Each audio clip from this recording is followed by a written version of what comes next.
What's going on today, guys? So I know this video is a request made by one of my subscribers. He asked me to talk about one of the Transformers movies, or all of them, after Christmas break. So I'm hereby doing that. I'd like to go back in time a little bit to talk about Michael Bay's very first Transformers movie, because Lord knows I do not want to talk about any other ones. You know, along with Spider-Man 3, this was the first ever PG-13 movie I saw when I was 7 years old. Wow, I can't believe it's been that long ago since I saw the movie. It's incredible. As you know, we all love Transformers as kids. We all love robots just punching and kicking the hell out of each other.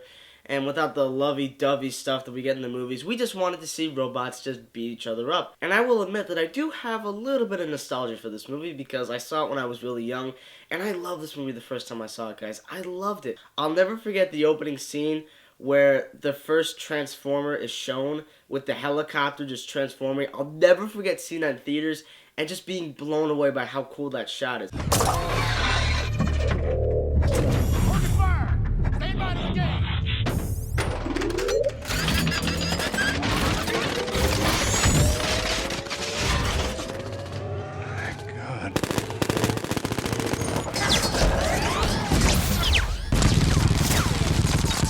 Now, yes, guys, this movie clearly has a ton of issues and stupidity, but there's also a lot of enjoyment to be had with this movie, and this is by far, the best Transformers movie we've ever had. It's the basic story about a teenager who has a clue that leads to something extraordinary, and after a long battle on the planet Cybertron, they end up coming down to Earth in search of it, and just a ton of explosions, Michael Bayisms, hot bodies, and a lot of stuff happens. And you know, what's sad is as a kid I really liked Shia LaBeouf,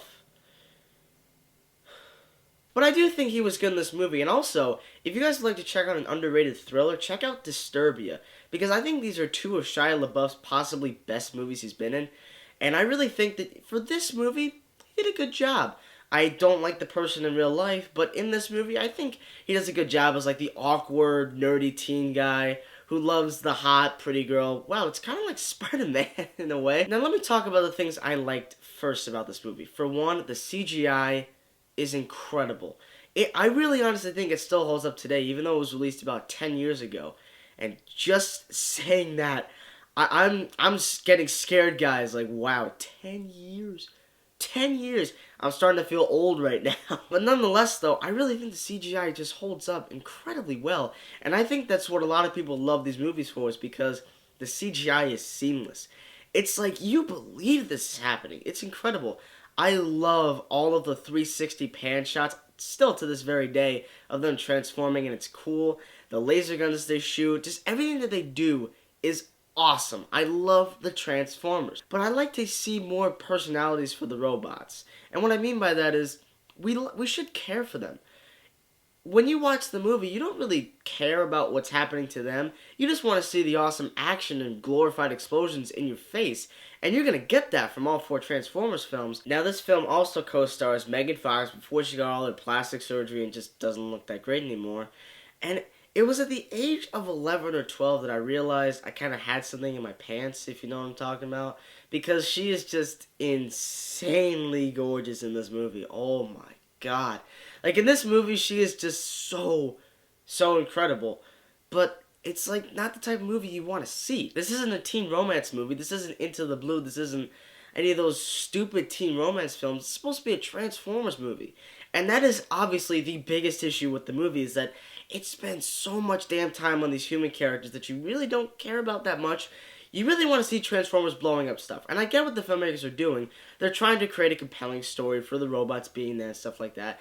And that's cool and all, but you gotta have more likable characters as well. I really think in this movie, you care for the two main characters, Megan Fox and Shia LaBeouf, who I think in this movie alone do a good job. I really think their performances are nice. They're not Oscar-worthy, hell no, but I do think that they really carry the film because Sam's parents are just so freaking stupid. Oh my god. And a lot of people like to criticize the military stuff in the film, but that really doesn't bother me because I think those sequences are awesome. And as I said, that opening scene is so good. I love that scene. And it has to do with the military guys, and I think they share quite possibly the best scenes in the movie because they're always where the robots are, and then they're in the final battle with everything blowing up and stuff like that. But that fight in that little city, like maybe at the 45-minute mark, is so well handled. Yes, there is some shaky cam, but even though Michael Bay is notorious for giving stupid shaky cam to his films, I think this movie is a lot more grounded than any of the other Transformers movies by far, and almost any of his other movies, because I really think that, yeah, there is some shaky cam, but I really think that tries to heighten the intensity of the film. But rewatching this movie, guys, there is an obscene amount of racist humor in this film. A ton.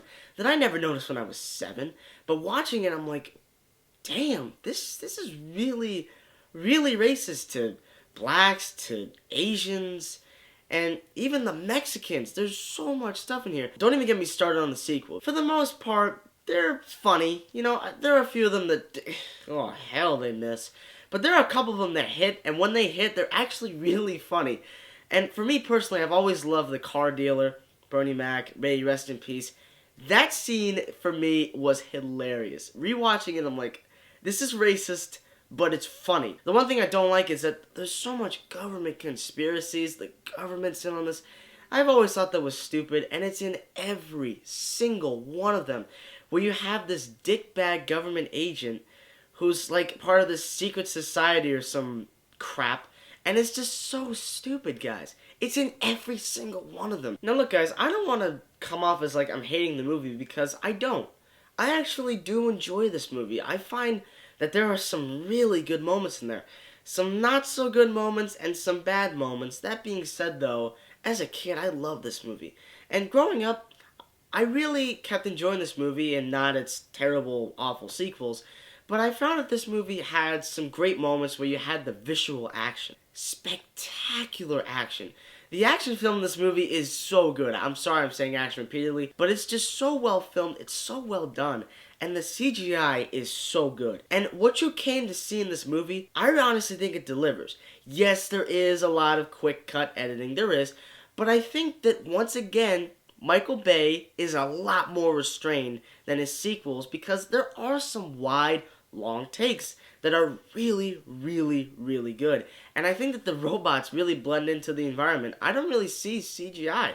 I'm like, you know, I can believe this happening because it looks so cool, it looks so real, and the last 30 minutes of this movie is so heart-pumpingly awesome. The camera work, the robots fighting, it's all what we wanted to see, and it's fantastic. And I do wish there could have been more scenes where robots are fighting, but I think for the action sequences that we get in this movie, it was really just to get a taste of what was to come, and I'm really quoting this, what was to come. But I think that that taste was very good, and I really think that it was effective for the film. As I said, my biggest flaws are easily with the characters. We don't really care about them. I wish they could have had a little bit more personality, because you have the hero boy, you have the incredibly sexy girl, you have the patriots. They're very one-dimensional, and that creates a very weak aspect of the film. But when the film delivers, it delivers. Everything about the action is fantastic. I love it. Transformers, to me, is still a good movie. There are some bad moments, absolutely. But I think that the good moments triumph over the bad. So in the end, guys, if you haven't seen Transformers, the first one, I recommend you seeing it because I do think it's a fun film. So in the end, guys, I'm going to give the first Transformers a B. I think that it has some great moments in it. So guys, what do you think about the first Transformers? Did you like it? Did you hate it? You somewhere in the middle? Well, I'd love to hear those comments, so put them in the comment section below, and you guys are just the best. Thanks, and stay tuned.